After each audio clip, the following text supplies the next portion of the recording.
doy paso, por favor, a Blitz. Muchas gracias por su participación. Gracias a los organizadores que me invitaron. Saludo a los expositores que son parte de este conversatorio.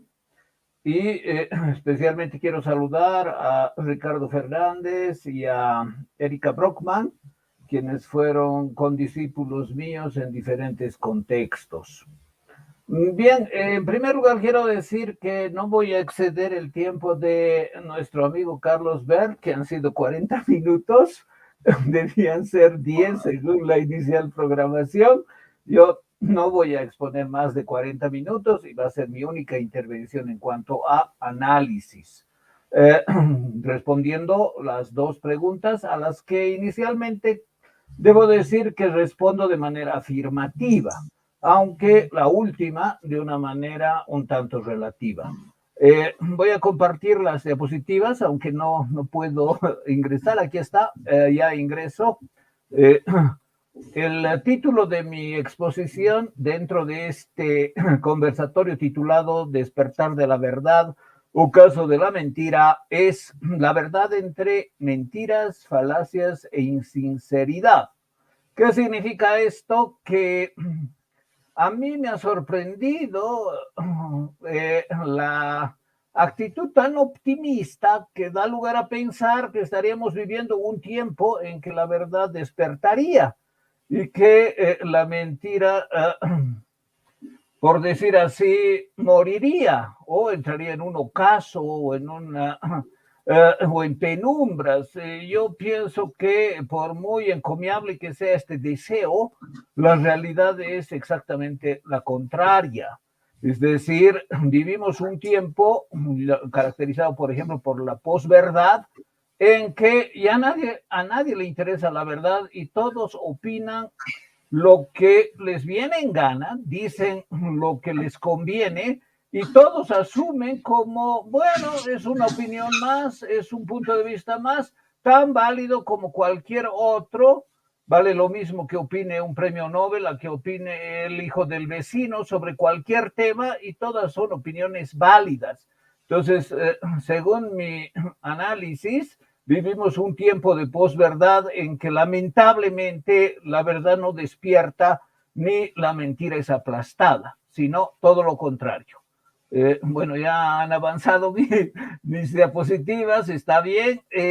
Yo quiero comenzar dando una puntualización, que es la de este filósofo existencialista, Jean-Paul Sartre, que dice, todos mentimos, y mentimos en todas partes de nuestra vida.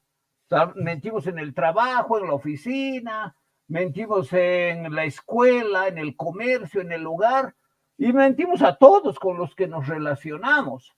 Entonces, adoptar una posición de moralina, de decir no mientas, no viene al caso, no es realista, no es adecuada. La realidad es que todos mentimos. Ahora bien, hay que entender cómo mentimos, en qué circunstancias lo hacemos. En la entrevista que estoy señalando a Sartre, la periodista le preguntó, ¿y usted le miente a su pareja? Estamos hablando de Simone de Beauvoir. Y le dijo, claro que sí, especialmente a ella le miento. Entonces, hay que ser realistas y saber que todos mentimos en todos los contextos en los que nos desempeñamos, y efectivamente es parte de la existencia mentir, y adoptar una posición moralina respecto a esto no es realista, aunque puede ser un imperativo moral, no tiene una resonancia personal. Ahora bien, hay que diferenciar las mentiras de un hijo de vecino, de una persona gobernada, de las mentiras de un gobernante, de las mentiras que uno que gobierna y tiene poder influirían sobre la sociedad, sabiendo que estamos en un tiempo de la posverdad. Y en este tiempo de la posverdad aparecen efectivamente las mentiras, por ejemplo, de los políticos, como si fuesen enunciados verdaderos. Es decir, el político pretende mostrar su discurso como si fuera un conjunto de enunciados verdaderos, cuando no lo son. Son mentiras en gran medida, pero también hay que diferenciar las falacias, que no es lo mismo. Técnicamente está todo muy bien delimitado, como también los compromisos, como también las lecturas, por ejemplo, de estadísticas. Entonces, para hacer un análisis preciso hay que entender muy bien qué es una mentira, qué es una falacia, qué es un compromiso o una promesa. Y en ese sentido es fundamental comprender también el tiempo en el que estamos, desde el milenio, incluso algún tiempo anterior, vivimos el tiempo de la posverdad, es decir, en el tiempo en el que los discursos, lo que dicen especialmente los políticos o también los influencers o también quienes usan las redes sociales, está dirigido a los sentimientos, está dirigido a la emotividad. No es una exposición de esta es la realidad, estos son los datos, esta es la facta, lo que decía Erika, ¿no? La facta, el conjunto de los hechos, la realidad vista en el conjunto de los factum, o sea, la facta. No, no hay esa remisión a lo fáctico, sino hay una exacerbación de las emociones, los sentimientos, de presentarse el líder político como una persona que encarna las expectativas y es un referente de identidad de las personas a las que está dirigido el discurso, de los destinatarios del discurso. Y claro, son aseveraciones sesgadas, son mentiras urdidas de forma artera, son también falacias y son compromisos y promesas insinceras. Hoy día, entre los políticos podemos encontrar, por ejemplo, a este señor que fue durante 4 años presidente de Estados Unidos, que fue denunciado por el Washington Post como una persona que decía 14 mentiras, ridiculeces o declaraciones engañosas al día. Fíjense, son miles de mentiras las que dijo durante su tiempo de gobernante, pero lo podemos calificar por los estudios que existen actualmente como una persona patológicamente mentirosa. Es decir, es parte de su forma de ser mentir. Y él se regocija en el mentir, en las mentiras que difunde y en la manera como crea cierta identificación con quienes supuestamente le creen. Entonces, el mentiroso patológico, compulsivo y habitual, efectivamente puede ocasionar un daño gigantesco a la sociedad, porque no es lo mismo que mienta él a que mienta cualquier persona que no tiene el mínimo poder. Y bueno, aquí también hemos visto otro maestro de las mentiras, ¿no? A una persona que se burla del auditorio, que asume actitudes socarronas, que no tiene escrúpulos, que se mofa de la palabra, que para él el compromiso no vale nada, que simplemente despliega una retórica de mentiras y, como voy a mostrar, más que mentiroso, su acompañante es un maestro de la falacia. Entonces, este partido que gobernó continuamente durante 14 años casi, ha sido la escuela de los nuevos dirigentes que ahora creen que hacer política es gozar siempre de total impunidad, ser cínico, mentir una, otra y otra vez, la célebre frase de Goebbels, ¿no? Miente, miente, miente, miente, miente, que algo queda. El maestro de la mentira de Hitler, Goebbels. Entonces, es una forma de actuar, una forma de hacer política que lamentablemente queda en la impunidad, que se cobija en la falta de separación de poderes, que todo queda impune y que evidencia siempre falta de sinceridad, mentiras, falacias y compromisos insinceros. Sabemos que actualmente hay formas de descubrir la mentira Y no es como por el análisis de los datos, también se lo puede hacer, pero los datos también pueden engañarnos, como ha mostrado también Carlos. Es decir, ¿por qué el 2001 no había nadie que se reclame mestizo, por ejemplo? Porque no había la alternativa. Y es algo lamentable que Tuto Quiroga no haya reparado en eso, que haya dado lugar a la moda y haya anulado la opción de identificación étnica como mestizo.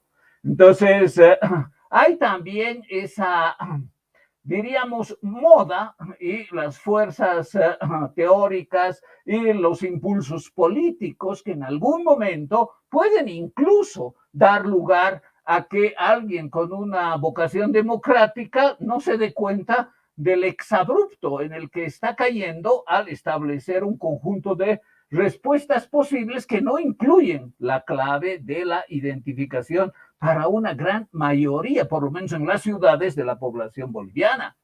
Entonces, hay formas de descubrir la mentira, por ejemplo, analizando los datos que nos ha mostrado Carlos, pero también hay otras formas que son más corporales, biológicas. La neurociencia hoy día enseña que es posible descubrir al mentiroso con algunos aspectos que no los puede evitar.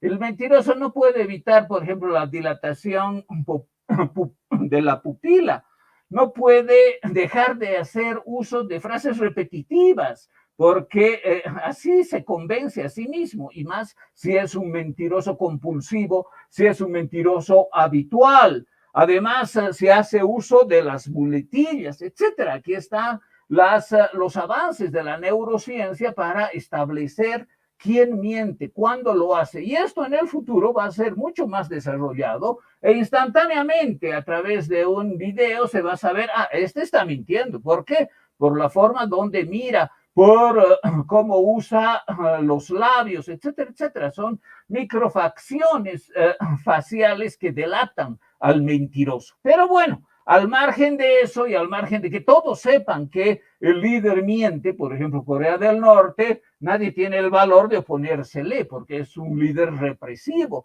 porque es un líder que persigue a los críticos y porque obliga a la población a tomar actitudes, como por ejemplo llorar frente al funeral de algún pariente de él. Entonces, esas conductas que se obligan de manera represiva son parte de un condicionamiento que evidentemente no es democrático y es totalmente arbitrario y un engaño colectivo. Es decir, es mostrar una imagen totalmente no correspondiente con la realidad. Y eso también vamos a encontrar en lo que sucedió el año 2019, en noviembre, después de la caída del régimen de Evo Morales, su huida a México, y cómo el país se estructuró para el imperio del terror, el cerco a las ciudades, el vandalismo, la promoción del caos y de la guerra civil, totalmente documentada. Hoy día, lo bueno de nuestra época es que instantáneamente cualquier persona puede mostrar lo que realmente está sucediendo al grabar, al poner grabaciones o imágenes en las redes sociales que muestran lo que las mentiras no pueden convencer. Es decir, hubo, por ejemplo, desfalco del Banco Central, hubo un llamamiento a cercar las ciudades, a que prevalezca la coacción por la falta de alimentos. Y después, claro, todos digan, sí, en la época anterior, el líder que ha tenido que huir, que vuelva y se reinstituya una autocracia indefinida. Es decir, esta táctica de movilización y de generación del terror es la táctica que en situaciones extremas este gobierno que estaba de caída y este líder que fue repudiado por la mayoría de la población acude para de alguna manera frenar su decaída. Y hoy también se ha visto esas movilizaciones, ese amedrentamiento en el levantamiento heroico y la reivindicación de Santa Cruz. Y hoy día la neurociencia también nos dice que estas personas narcisistas que mienten para convencerse a sí mismas de que la realidad es algo diferente a lo que el resto de la población y el sentido común establece, en realidad les falta materia gris. La falta de materia gris es la causa de narcisismo que se sustenta en definitiva en mentiras que quieren creer y que repiten una y otra vez para convencerse a sí mismos de algo que no existe, que no es real, que es efectivamente el deterioro de su propio poder en el caso de los políticos. Yo he tenido la ocasión de editar un libro de mi colega de la carrera de Ciencias Políticas, Diego Ayo, que habla de las mentiras de Evo Morales. Y esto lo hizo en el 2019, lo hicimos. Es decir, justamente cuando se cumplieron 13 años de una sucesión de mentiras y de falacias que también continuaron después de la caída, dándose, por ejemplo, la acusación mutua con esta señora, con Eva Copa, de que ella le dijo, enunció públicamente que es un político mentiroso, su correligionaria, su adláter. Al final dijo que era un político mentiroso, porque claro, llega un momento en que a todos saben que miente. Y la respuesta fue una traidora, claro. Los no traidores son los salameros que siguen haciendo la pantomima de que lo que dice es la verdad y por lo tanto hay que aplaudirle, hay que someterse a esa narrativa totalmente mal hecha además, no es algo con un mínimo de inteligencia política. Y constatándose que en esos 14 años lo que prevalecieron fueron las mentiras.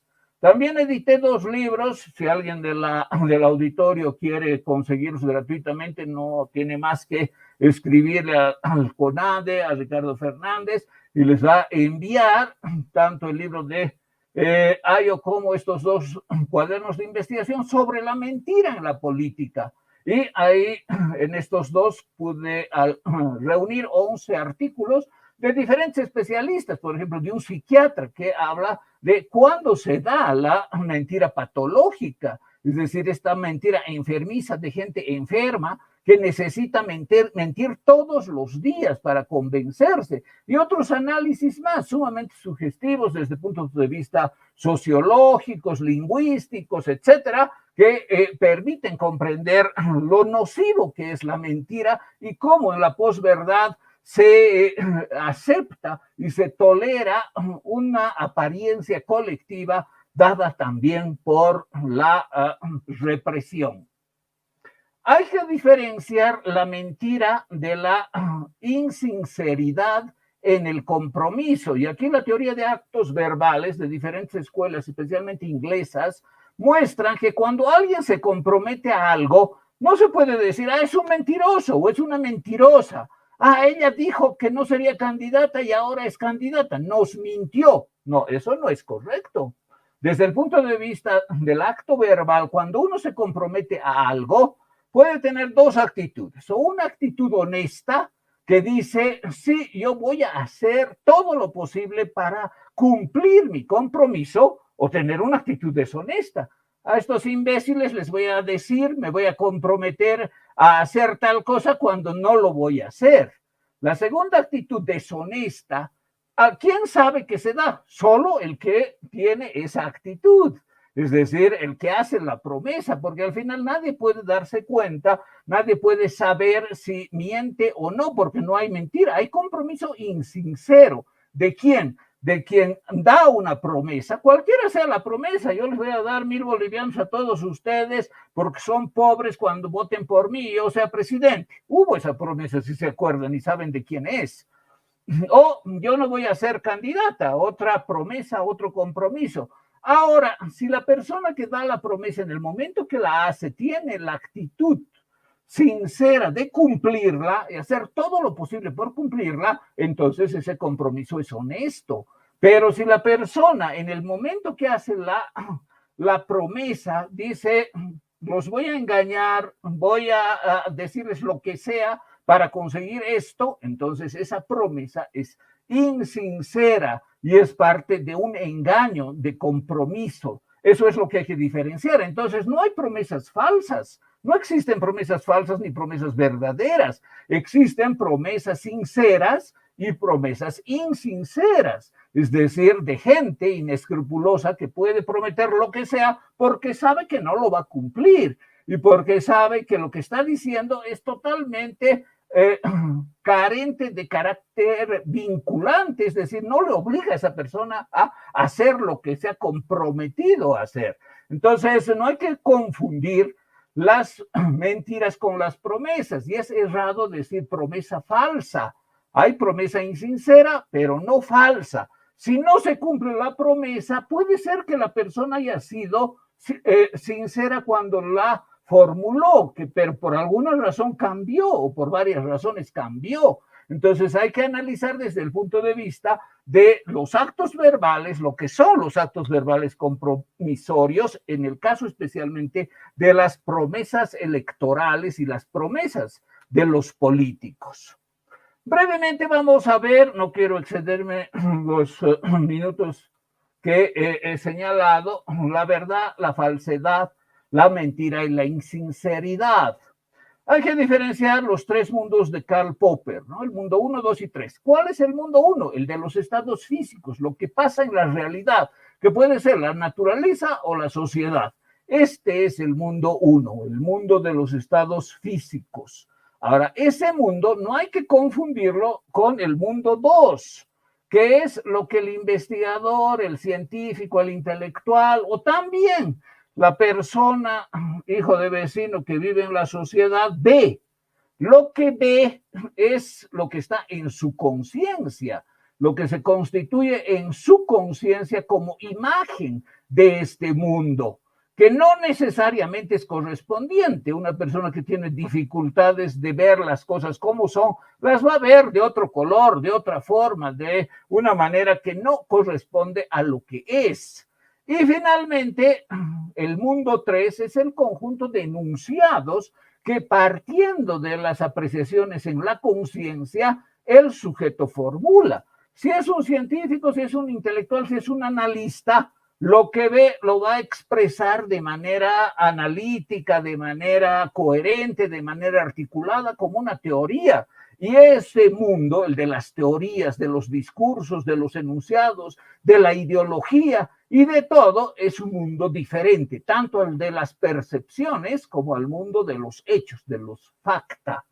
Ahora bien, ¿qué es la verdad? Para eso hay que tomar la fundamental teoría de Alfred Tarski, que es un filósofo austriaco, que señala la concepción semántica de la verdad. El mundo 1, es decir, lo que pasa en la realidad, que son hechos de la naturaleza, hechos de la sociedad, son percibidos por la persona que los conoce y debe haber objetividad. ¿Qué es la objetividad? Ver las cosas como son. Si yo veo las cosas como son, si no tengo alguna dislexia, algún daltonismo o algún problema de percepción que me hace verlas como no son, entonces puedo decir que veo objetivamente las cosas como son. Y si después de verlas como son, mundo 2, expreso lo que he visto de manera correspondiente en un texto, en un discurso, tal cual lo he visto, entonces soy sincero. No hay una interferencia de mi subjetividad entre lo que veo y lo que escribo o lo que digo, y por lo tanto soy neutral, soy sincero. Y lo que digo, en definitiva, es verdadero. Decir la realidad es verdadera no tiene ningún sentido. Es como hablar de hace un momento de los compromisos falsos. No existen ni falsos ni verdaderos los compromisos. Y la realidad no es verdadera ni falsa. Lo que es falso o verdadero es lo que yo digo de la realidad. Y cuando lo que digo corresponde con lo que es, digo algo verdadero. Entonces, la verdad solo se aplica a lo que yo digo. Puede ser una teoría, puede ser una ley, o puede ser un simple enunciado de decir esta manzana es verde, por ejemplo. Resulta que no es verde, pero yo la veo verde. Esas son circunstancias.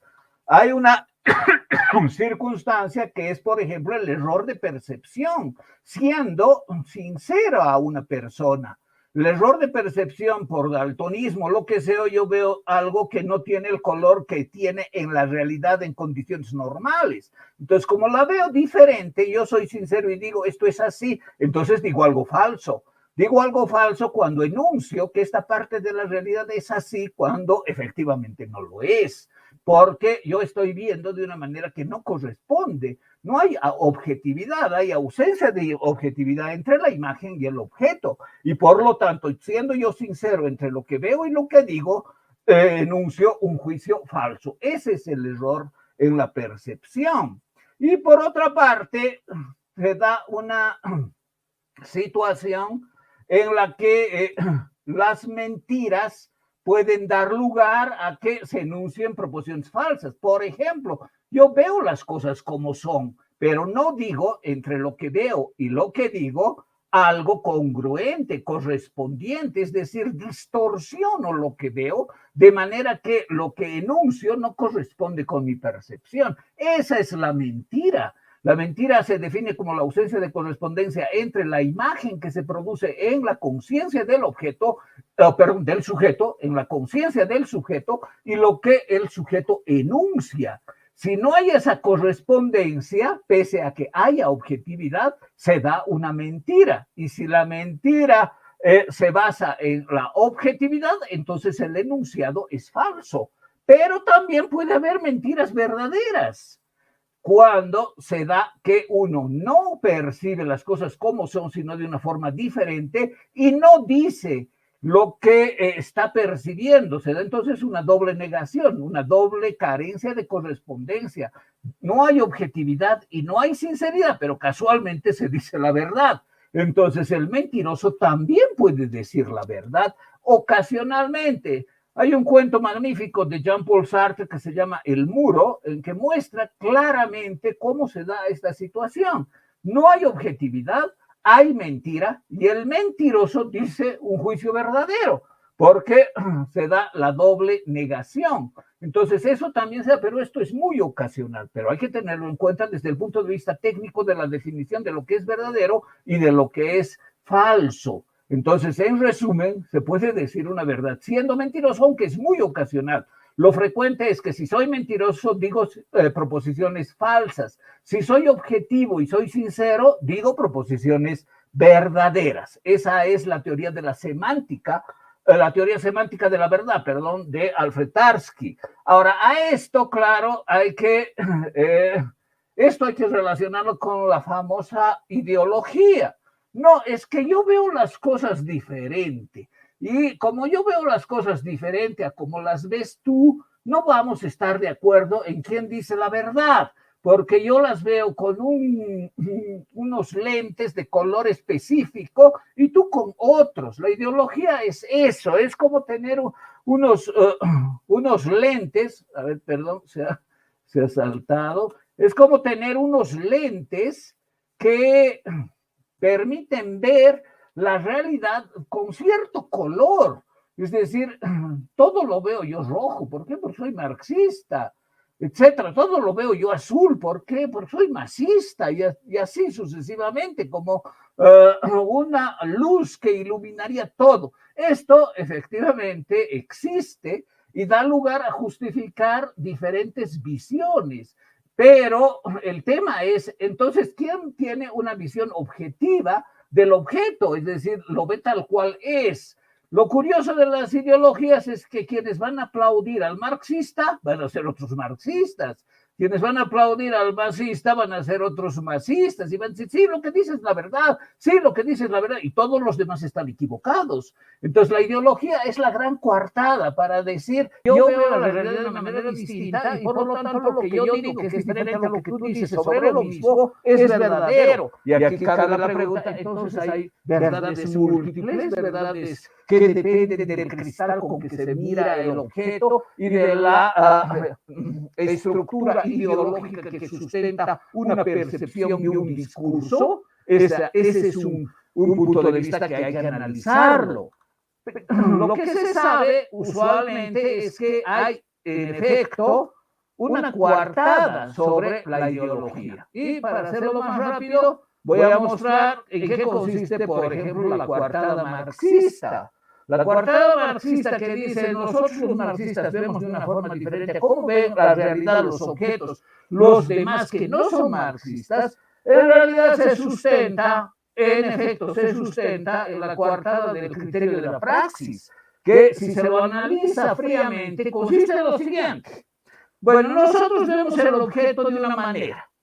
¿Cómo sabemos que esa visión del objeto es correcta, es objetiva? No vamos a saber por quienes nos aplauden o quienes nos critican. Vamos a saber porque vamos a transformar ese objeto.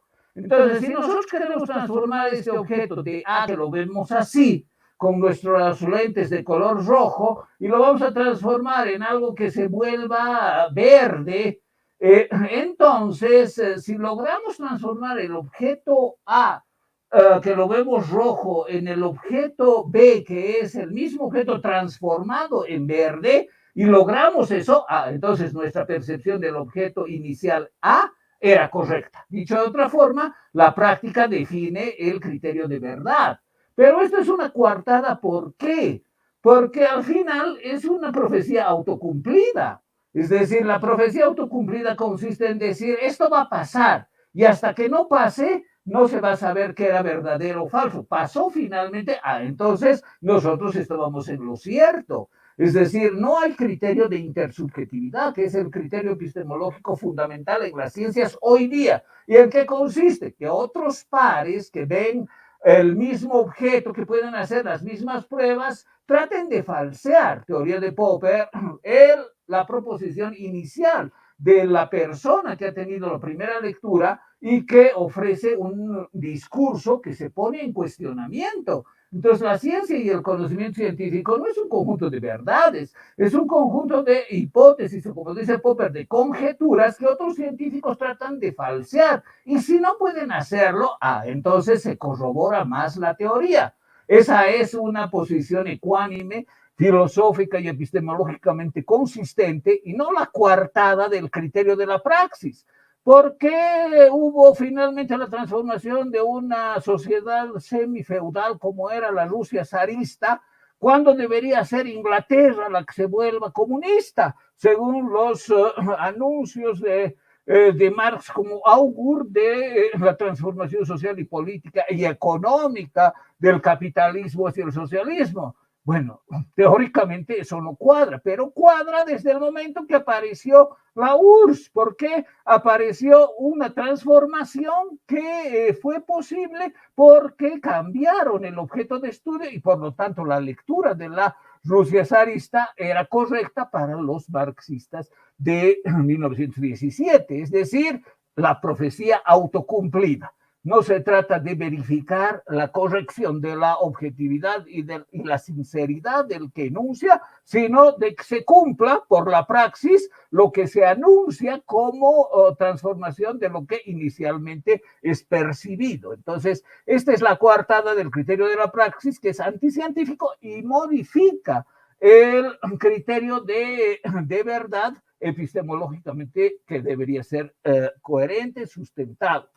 Bien, por otra parte tenemos, aparte de las ideologías como puede ser el marxismo, que consiste en una profecía autocumplida, la gran influencia en el mundo de la posverdad de los influencers. Aquí tengo algunos, José Ron, Hoffman de Rivera, Marta de Baile, etcétera, que dicen sobre no 100 personas, 8,5 millones de personas que siguen, por ejemplo, a esta influencer que se llama Barba de Regil, que dicen que no hay que hacer simulacros de lo que hay que realizar cuando se produzca un terremoto.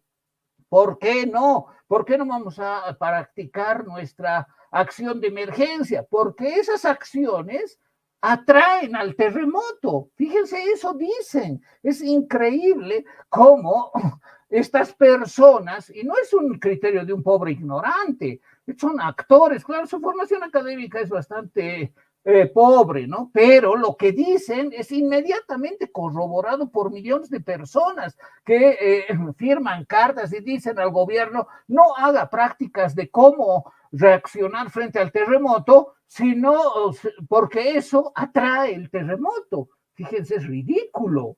En pleno siglo XXI, esa es la formación de los millennials y sus actitudes frente a los influencers en un mundo de posverdad, en que lo único que interesa es identificarse con esta o cual otra persona y repetir lo que dicen. Estas son las fake news, esta es la posverdad, y así de devaluada está la verdad, y este es el imperio de las falsedades, de las mentiras y de todo lo que existe. Lo peor es los terraplanistas. Fíjense, 1/3 de los jóvenes norteamericanos, no estamos hablando de unos cuantos pobres desubicados, sino de la tercera parte de los millennials de Estados Unidos, cree que la Tierra es plana, cree que todo ha sido un montaje. Aquí una persona haciendo el montaje del módulo lunar, del astronauta, para engañar, porque son fanáticos de las teorías conspiranoicas, ¿no? Todo es conspiración, todo es paranoia, y el gobierno y no sé quiénes más han desarrollado mensajes y discursos totalmente engañosos. Estos han llegado a querer hacer una constatación fáctica de su teoría. Querían hacer un crucero que viaje hasta los bordes de la Tierra y vean, sí, aquí está, se está cayendo el agua, aquí es donde se acaba el disco, porque es su modelito, ¿no? La Tierra son los continentes y en el centro está el Polo Norte, y si nosotros viajamos hasta los extremos, vamos a ver cómo se derrama la Tierra, se derrama el agua del mar y acaba cayéndose. ¿Saben qué ha sucedido? No han podido conseguir ni un solo capitán que guíe la embarcación de crucero, porque todos se guían por PC, por GPS, y tienen una concepción de la Tierra esférica. Entonces, nada de eso es suficiente para convencerlos. Fíjense, esta es la posverdad, repleta de mentiras que repiten millones y creen de una forma obsesiva. Y entonces, que pase esto en el mundo de la vida cotidiana, no debe sorprender que pase en el mundo de la política. La guerra de Ucrania es también otro ejemplo de la posverdad, en que si un ruso decía guerra, lo metían a la cárcel. Si decía guerra de invasión, lo metían a la cárcel. ¿Quién? Putin. Lavó el cerebro tan bien que, por ejemplo, este joven dice, sí, yo estoy alistándome porque tengo que defender a mi patria.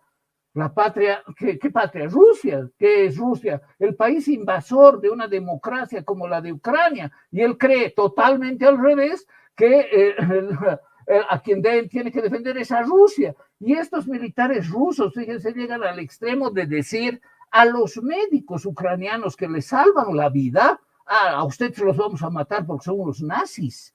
Fíjense entonces hasta dónde llega el lavado de cerebro con mentiras políticas. Y este otro dice, claro, yo voy a estar en la guerra porque sigo a un hombre de verdad. Claro, ¿quién es el hombre de verdad? El invasor Putin, que es un judoka, que hace deporte, que no tiene ningún rasgo de homosexual, etcétera, etcétera. Entonces, el lavado de cerebro es universal y se lo hace con fines políticos realmente digitados para mantener el poder, para instrumentar a la gente, para que tengan acciones y realicen situaciones que están efectivamente predigitadas. Este es un checheno, a él le pagan por ser un mercenario, siempre ha habido mercenarios en las guerras. Este joven, lamentablemente, su nivel de comprensión de la situación de lavado de cerebro que vive en su país es cero. Y claro, Putin siempre con mentiras, con represión, pero también hay gente que se levanta frente a las mentiras, frente al fraude. Y nuestro país ha sido un ejemplo de eso, levantándose contra los fraudulentos, los tramposos, no solo los que daban rodillazos en un partido de fútbol, sino que fueron capaces de instrumentar un fraude a gran escala. Entonces las mentiras tienen también finalmente patas cortas. Vamos a ver las falacias. Aquí hay un cuadro que señala cuáles son las falacias, los tipos de falacias y los nombres que tienen. Son todos nombres en latín. Estas no son todas, hay muchas falacias. Hay libros de texto como el de Irving Copy, por ejemplo, Introducción a la Lógica, que muestra alrededor de unas 30 falacias, y en Internet siempre se encuentran más. Aquí hay algunos ejemplos de los 14 años luctuosos en los que el gobierno brilló por el uso diario, como Trump, de mentiras, de falacias, de insinceridad, de compromisos que nunca los pretendió cumplir y de burla de los destinatarios. Una falacia se llama ignoratio elenchi o elenchi, que debe entenderse como ignorancia de la cuestión. Aquí hay algunos ejemplos en general. Pero ¿qué pasa en estos 14? ¿Qué pasó en estos 14 años de gobierno? Por ejemplo, aquí esta señora muestra ignoratio elenchi. ¿Por qué? Porque se le pregunta, ahora, ¿qué van a hacer ustedes después del 21F que prohíbe cualquier modificación a la Constitución? Y ella responde, Evo Morales es alguien insustituible que nace cada 150 años. Ese es el nivel de manipulación, ignorancia de la cuestión. Hay un referéndum vinculante que obliga a que su candidato ya no sea tal para la próxima elección. ¿Qué van a hacer ustedes? Evo Morales es no sé qué. Ignoratio elenchi. O este señor que era el canciller de México, ¿no? Evo Morales ha sido víctima de un golpe de Estado porque el ejército le pidió la renuncia. Nunca le pidió Calimán la renuncia, le sugirió, y no fue solo él, sino fueron todas las fuerzas, y además en cumplimiento de la ley orgánica de las Fuerzas Armadas. Entonces la ignorancia o la manipulación o el deseo de engañar, la falacia tiene ese propósito, es el deseo de engañar, de hacer una narrativa justificativa de cualquier decisión, de cualquier acción para justificarla. Por ejemplo, aquí se trata de justificar el golpe de Estado, que es el ejemplo más claro de falacias cometidas por los gobernantes del MAS, no solo después de noviembre de 2019, sino hasta ahora. Y que el resultado de eso es que mucha gente está asilada en el exterior, gente presa como la expresidenta y todas las consecuencias que todos conocemos, resultado de falacias que nadie las denuncia, que nadie dice esto. No se trata de mentiras, se trata de argumentos diseñados para engañar, que tienen algo de verdad, algo toma algún aspecto de la realidad para justificarlos, pero que en definitiva se estructuran con la finalidad de engañar. Y esa es solo una falacia. Otra falacia, por ejemplo, la causa falsa. Entre los grupos primitivos bailaremos la danza de la lluvia para que llueva, causa falsa, que es una muestra ya extrema de la causa falsa, ¿no? O, bueno, los europeos son calvos por comer pollo o comer transgénicos, que lo dijo públicamente esta persona que creyó que el mundo entero tenía el nivel intelectual de su grupo de donde procedía. Obviamente eso en la posverdad todo vale, es válido decir lo que sea con tal de decirlo. Y claro, va a haber siempre gente pagada o gente que está dispuesta a aplaudir, porque no les interesa la verdad, les interesa dar lugar a que su líder hable. O causa falsa, ¿no?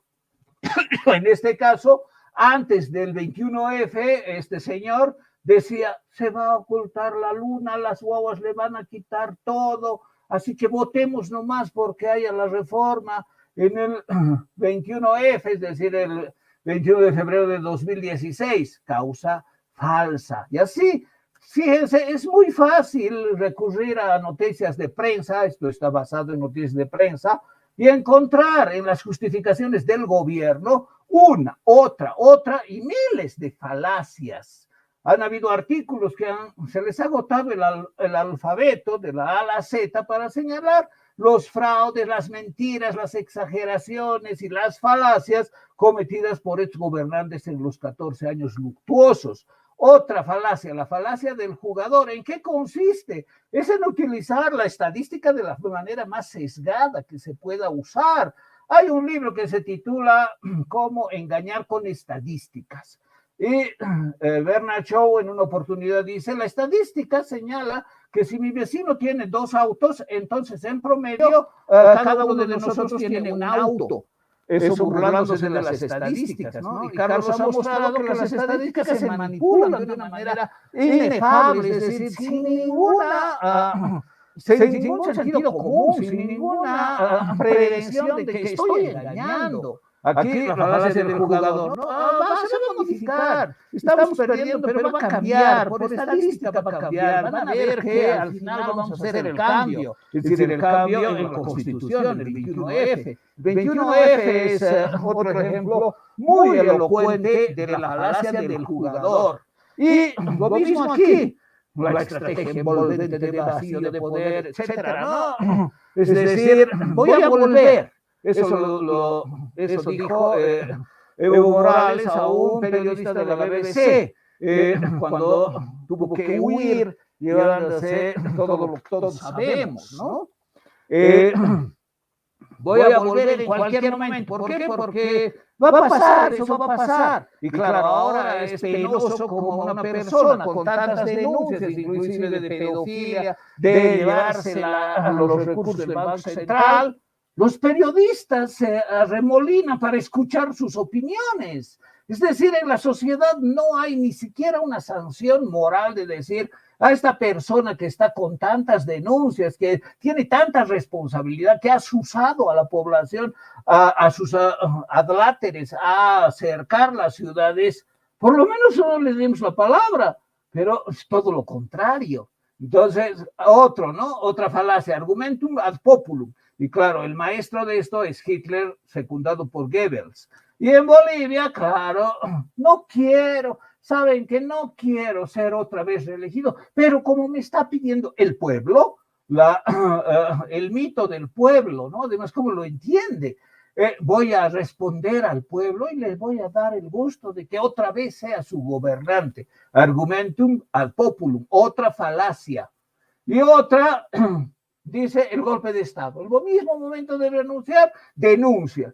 Y los adláteres, sin ningún argumento racional, sin ninguna deliberación, sin ninguna base fáctica, repiten lo mismo. Argumentum ad baculum, otra falacia, expresada, por ejemplo, en la posición de Stalin, cuando le dijeron, el Papa dice que hagamos esto, y respondió, ¿cuántas divisiones tiene el Papa? Ninguna, entonces su opinión no vale nada. ¿Por qué? Solo el que tiene divisiones tiene opinión sobre lo que se va a hacer en la Segunda Guerra Mundial. Y aquí, claro, quienes se enfrentaron, por ejemplo, en Yapacarí, fueron fuerzas militares que establecieron enfrentamientos militares. Y de eso no se habla, como tampoco se habla de lo que hicieron en Sencata o lo que hicieron en Sajama. Bueno, otra falacia, argumentum ad baculum, ¿no? Las 6 federaciones del trópico piden estado de sitio y aprehensión de Camacho. Esta es la enseñanza de los líderes mentirosos, falaces y que aterrorizan a la población y que ahora en este conflicto que está siguiendo todavía un curso no resuelto, se expresan, ¿no? Claro, ¿qué argumento puede mantener este señor sino decir que aprésenlo, péguenlo, mátenlo a este Camacho, llévenlo a la cárcel porque no pueden hacer otra cosa? Es decir, esta no es una sociedad de deliberación, no es una sociedad de argumentación democrática, no es una sociedad en la que se precautela las opiniones en el marco del respeto de los derechos humanos. Es una sociedad en que cualquiera, teniendo una base sindical detrás, puede pedir que el Estado realice esta u otra acción. Y efectivamente sabemos cómo el Estado ha patrocinado la intervención de personas fuera del departamento de Santa Cruz para intervenir. Entonces, este es el ejemplo de 14 años de mentiras, falacias y de conducta de un gobierno deplorable. O argumentum ad verecundiam, ¿no? Que significa argumentar según la autoridad. Un alcalde dice, hemos el enviado de Dios, ni se les ocurre cuestionar su postulación, el 21F no vale, etcétera, ¿no? Esto ya fue después del 21F. Como les digo, el 21F es un momento en el que se advierte la suma de todas las falacias, ya, en la desesperación. Y este analista político, que yo tuve la oportunidad de conocerlo cuando era muy joven y todavía tenía ideales de cambio político, dice lo mismo. Recurrir a la autoridad de Evo Morales, mentir y recurrir a la falacia de argumento a la autoridad para decir golpe de Estado. Y los argumentum ad hominem, que pueden ser ofensivos o circunstanciales, aquí está en qué consisten y cómo, ¿no? El vicepresidente usaba o casi a diario una falacia, y una de sus favoritas era amedrentar a quienes le critiquen, como aquí. Y también acá esta señora que dice, no, Yanine Áñez se autoproclamó, por lo tanto no tiene valor y fue golpe de Estado. Entonces, fíjense, está repleta la política boliviana de políticos que no solo mienten, sino que especialmente recaen en falacias que consisten en urdir argumentos para obtener beneficio, para engañar al público. Y lo más mostrativo, como el Tribunal Electoral después del 21F igual lo habilitó, mostrando esta suma de falacias, esas actitudes y esas personas con nombre y apellido que votaron respondiendo a los favores recibidos a favor de la habilitación. Después vamos a encontrar el informe de la CIDH que dijo, sí, hubo masacres, hay que compensar, pese a las críticas, que hubo muchas críticas de analistas políticos a ese reporte, especialmente cómo lo hicieron, lo que no consideraron, etcétera, pero igual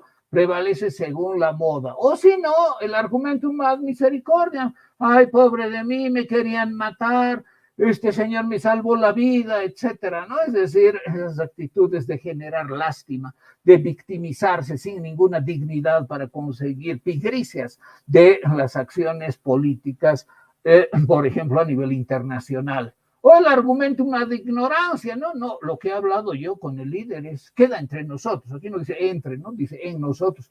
Queda entre nosotros. ¿Y qué fue? Fue pues que la renuncia estaba planificada, no fue algo circunstancial ni fortuito.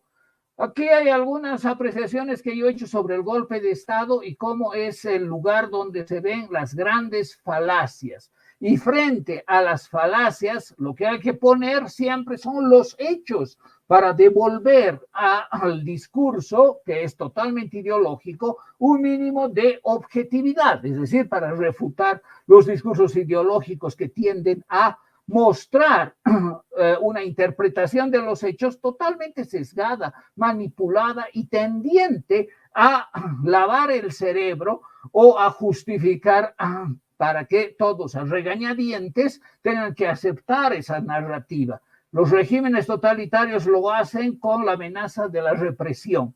Y en ese sentido, Bolivia ha destacado por la valentía, no solamente de quienes participaron en las formas de rechazo, de resistencia a un nuevo engaño en 2019, por ejemplo, Edgar Villegas, Jimena Galarza, sino en la participación masiva de movilizaciones pacíficas que lograron frenar la gran mentira, el gran fraude, la gran impostura y las grandes falacias de chicas adolescentes como Renata o de pueblos levantados dignamente, como ahora se ha dado en Santa Cruz, frente al desgobierno, la incapacidad, las mentiras y también en una situación de crisis que involucraba a la policía, los motines, que involucraba actos delincuenciales, todos hasta ahora en total impunidad.